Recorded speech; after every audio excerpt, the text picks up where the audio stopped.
ओम नमः शिवाय। नमस्कार दोस्तों, स्वागत है आपका real horror stories YouTube channel पर। इस चैनल पर आपको बिल्कुल सच्ची डरावनी कहानियाँ सुनने को मिलेगी और यह कहानियाँ बिल्कुल सच्ची होगी, कोई काल्पनिक नहीं होगी। अगर आपको कुछ सच्ची डरावनी कहानियाँ सुननी है तो मेरे चैनल को जरूर सब्सक्राइब करें। हेलो दोस्तों, कैसे हैं आप लोग? मैं आशा करता हूँ कि आप लोग बढ़िया होंगे।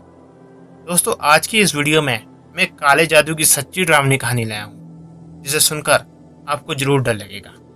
अब बहुत से व्यूअर्स ये सोच रहे होंगे कि काला जादू जैसी चीज हो सकती है। तो दोस्तों, मेरा मानना तो ये है कि काला जादू जैसी चीज हो सकती है, क्योंकि हिमाचल और उत्तराखंड जैसी जगहों में काला जादू होना बिल्कुल आम बात है। यहाँ पे काफी लोग ऐसे जो काला जादू जानते हैं और बताते नहीं है, क्योंकि इन बातों को राज ही रखा जाता है।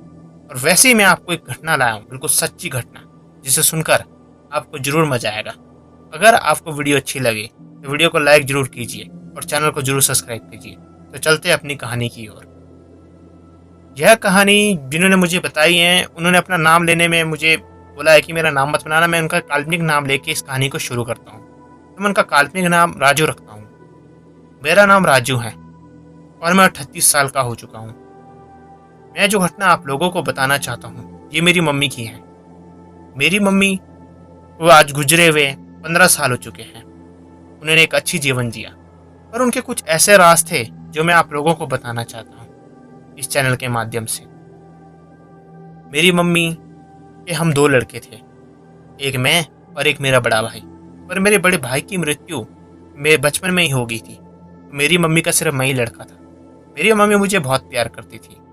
मेरी मम्मी की मृत्यु 94 वर्ष में हुई थी। आप सोच सकते हैं कि वो इतना साल जी गए। पर जब उनकी मृत्यु हो रही थी, तो जब उनकी सांस एक चीज पकड़ लिया करती थी, मतलब कि मैं आपको कैसे बताऊं कि उनको कोई शक्ति थी जो मरने नहीं दे रही थी। मेरी मम्मी की मृत्यु जब 54 साल में हुई, हमने बहुत सी चीजों का पता लगा। मेरी मम्मी के कई राज मुझे पता लगे जो मैं आप लोगों को बताना चाहता हूँ। जब मेरी मम्मी बीमार होने लगी तो मेरी मम्मी हार्ट की पेशेंट थी। मैंने काफ़ी इलाज करवाया पर उनका इलाज नहीं हो पाया। इसके कारण डॉक्टर ने भी कहा इनका घर ले जाके ख्याल रखो। हम उन्हें घर लाए और जब भी उनको हार्ट अटैक या दिल सीने में दर्द होती हम उन्हें हॉस्पिटल ले जाते। और धीरे धीरे करके वो बिल्कुल, जब लगता कि बस अभी मरने वाले हैं, पर फिर भी उसके बाद वो ठीक हो जाते थे। पता नहीं। पर एक दिन मैं अपनी मम्मी के पास बैठा तो मेरी मम्मी ने मुझे कुछ राज की बात बताई। मेरी मम्मी ने मुझे कहा, बेटा राजू, उस ट्रंक को खोल के देख। जब मैंने उस ट्रंक को खोला तब उसके अंदर 4 गुड़िया थी जो काले कपड़े में थी। मैं बात बिल्कुल समझ नहीं पाया कि गुड़िया क्या है, और अजीब सी धूप, बहुत सारे पत्ते, कुछ डब्बे में लाल जैसा। मैं बात बिल्कुल समझ नहीं पाया। तो मेरी मम्मी ने मुझे अकेले बिठाया और मेरी वाइफ को बोला कि मैं अपने बेटे से बिल्कुल अकेले में बात करना चाहती हूँ। मेरी वाइफ को मेरी मम्मी ने कमरे से बाहर भेज दिया और मैं और मेरी मम्मी कमरे में बैठकर बात कर रहे थे। तब मेरी मम्मी ने मुझे बताया कि मैं एक शैतान को पूछती हूँ और वो शैतान मुझे मरने नहीं दे रहा है, उसने मेरी आत्मा पकड़ के रखी है। तो मैं ये सुनकर बड़ा ही आश्चर्यजनक हुआ कि मेरी मम्मी क्या जवाब दे रही, क्या बोल रहे हैं मेरी माता जी। मैंने उनसे पूछा, मम्मी जी आपने ऐसा क्यों करा, आपने इनको ऐसा क्यों पूछा? तो मेरी मम्मी जी ने मुझे कोई जवाब नहीं दिया, बस इतना कहा, बेटा ये गलती मेरे से हो गई है, अभी गलती जो होगी इसको सुधार तो नहीं सकते, पर ये जो चीज़ है जिसको मैं पूज रही हूँ तुझे भी पूजनी होगी। यह सुनकर मैं काफ़ी डर गया। तो मेरी मम्मी ने मुझे बताया, बेटा मेरी मृत्यु ना होने का कारण भी यही है। अब मैं भी चाहती हूँ मैं इतनी बुजुर्ग हो गई कि मैं संसार को छोड़ दूँ और ऊपर चले जाऊँ और अगला जीवन लूँ, पर ये जो शक्ति है मुझे मरने नहीं दे रही है। यह सुनकर राजू काफ़ी डर गया और मैं काफ़ी डर गया कि मेरी मम्मी क्या बोल रहे हैं, माता जी क्या बोल रहे हैं। मैंने उनसे बहुत ही ढंग तरीके से पूछा कि माता जी ये जो चीज़ है, जो शक्ति है, ये क्या चाहती है? मेरी मम्मी ने मुझे बताया, बेटा रात को 12 बजे काला मुर्गा एक सुनसान जंगल में उसकी बलि दे देना और वहां पर एक धूप जलाकर वापसी आ जाना, और वैसे ही मेरी मृत्यु हो जाएगी। यह सुनकर मैं काफ़ी डर गया। मैंने यह बात किसी को नहीं बताई। तो तब मेरा एक पक्का दोस्त था जिसका नाम था संजू। मैं और मेरे दोस्त संजू एक काले मुर्गे का प्रबंध करा और मेरी मम्मी के मुताबिक मैंने उसकी बलि सुनसान जंगल में दी और अगले ही दिन मेरी मम्मी ने इस संसार छोड़ दिया।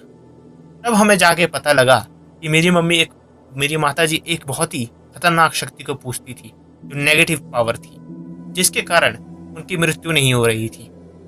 आज मेरी मम्मी को मरे हुए 15 साल हो चुके हैं, जिसके वजह से मुझे उस शक्ति को पूजना पड़ रहा है और जो मेरे बच्चे होंगे उनको भी उसी शक्ति को पूजना पड़ेगा। तो दोस्तों, मैं आप लोगों को यही बताना चाहता हूँ कि जब हम नेगेटिविटी की ओर जाते हैं तो हमारा अच्छा तो जल्दी कर देते हैं और बुरा भी बहुत करते हैं। ये भी एक काले जादू में ही आता है।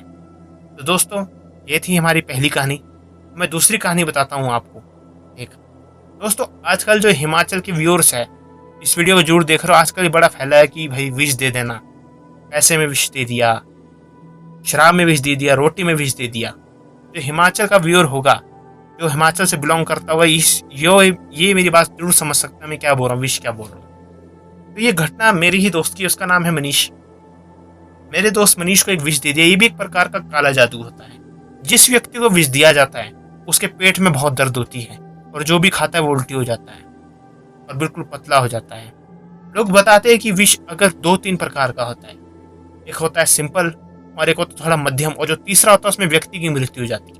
लोग बताते हैं कि 4 महीने के अंदर लोगों की मृत्यु हो जाती है जिसको विष दिया जाता है। ये भी एक प्रकार का काला जादू होता है। लोग अपने हित के लिए दूसरों को हानि पहुंचाने के लिए किस हद तक जा सकते हैं, ये मैं आप लोगों को इस कहानी में बताऊं। मेरा नाम मनीष है और मैं शिमला का रहने वाला हूं। हमारे पास काफ़ी ज़मीन जायदाद है। हमारे पास 2 होटल और 4-5 गाड़ियाँ और मेरे डैडी का खुद का बिजनेस है।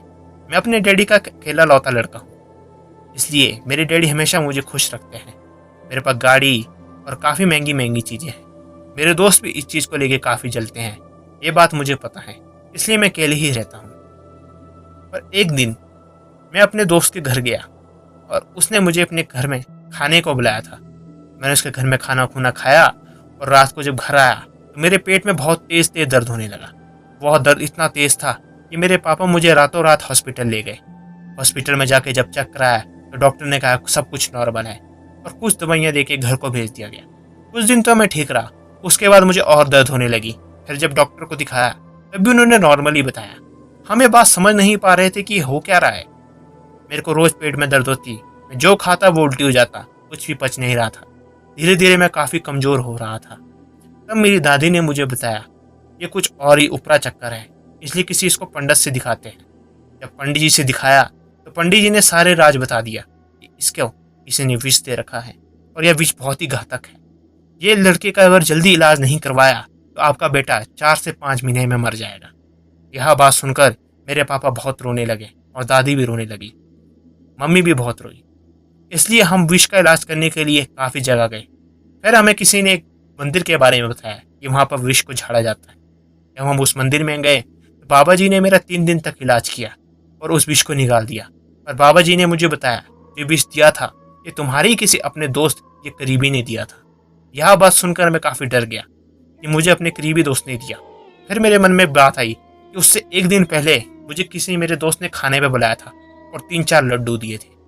ये बात सुनकर आज तक मैं किसी के घर में रोटी नहीं खाता, क्योंकि यहाँ हिमाचल में इन चीज़ों को बहुत करा जाता है। तब से आज तक मैं कहीं रोटी नहीं खाता और अपने से ही काम रखता हूँ। विष को दोस्तों किसी भी चीज़ में दे सकते हैं, पैसों में, दारू में, खाने में, मिठाई में। कुछ लोगों का मानना है कि विष को आंखों से भी दिया जाता है। ये भी एक विशेष प्रकार का काला जादू होता है। इसमें कुछ मंत्र पढ़ के किसी बंदे की आंखों में देखकर उसको विष दिया जाता है। यह बहुत ही घातक चीज़ होती है। इससे बचने के लिए आपको किसी के घर में रोटी राटी ना खाए और अपने काम से काम रखें, ज़्यादा यारी दोस्ती नहीं करें। लोग बताते हैं कि ज़्यादा संगत भी अच्छी नहीं रहती। तो दोस्तों, ये थी मनीष की कहानी।